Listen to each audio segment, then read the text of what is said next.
ఈ అమ్మాయికి ఇలాంటి భయంకరమైన విషయం జరిగిందంటే ఎవరు నమ్మరు. కీర్తి అనే అమ్మాయి రాత్రి 10 గంటలకి ఫోన్ మాట్లాడడానికి తన ఇంటి మేడపైకి వెళ్ళింది. కానీ చాలాసేపు అయినా తను కిందకి రాలేదని వాళ్ళమ్మ మేడపైకి వచ్చి చూస్తే అక్కడ కీర్తి లేదు. కీర్తి వాళ్ళమ్మ మేడపై నుండి కిందకి చూస్తే కీర్తి కింద పడిపోయి ఉంది. ఇది చూసి కీర్తి అమ్మ వెంటనే కిందకి వచ్చి చూస్తుంది. కానీ అప్పుడే తెలిసింది తను అప్పటికే చనిపోయిందని. విషయం తెలుసుకున్న పోలీసులు స్పాట్కి వచ్చి విచారించారు. అక్కడ కీర్తి డెడ్ బాడీ కాకుండా ఆ ప్లేస్లో ఒక పిల్లి కూడా చనిపోయింది. ఆ పిల్లిని ఎవరో కొట్టి మరీ చంపినట్లుగా ఉంటుంది. అప్పుడు పోలీసులకి ఒక విషయం తెలుస్తుంది.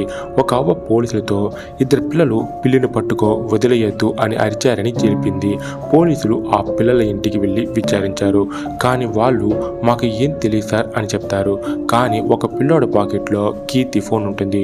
పోలీసులు వీళ్ళని ఇంకా భయపెట్టడంతో అసలు నిజం చెప్పారు. కానీ ఆ నిజం విన్న అందరికీ పెద్ద షాక్. మాకు పిల్లులను చంపడం అంటే చాలా ఇష్టం. ఇలా ఒక పిల్లిని చంపాలని ఆ అక్క వాళ్ళ ఇంటికి వెళ్ళినప్పుడు ఆ అక్క మమ్మల్ని చూసేసింది. మిమ్మల్ని పోలీసులకు పట్టిస్తాను అంది. అందుకే భయంతో ఆ అక్కని పైనుండి కిందకి తోసేశాం అని చెప్తారు.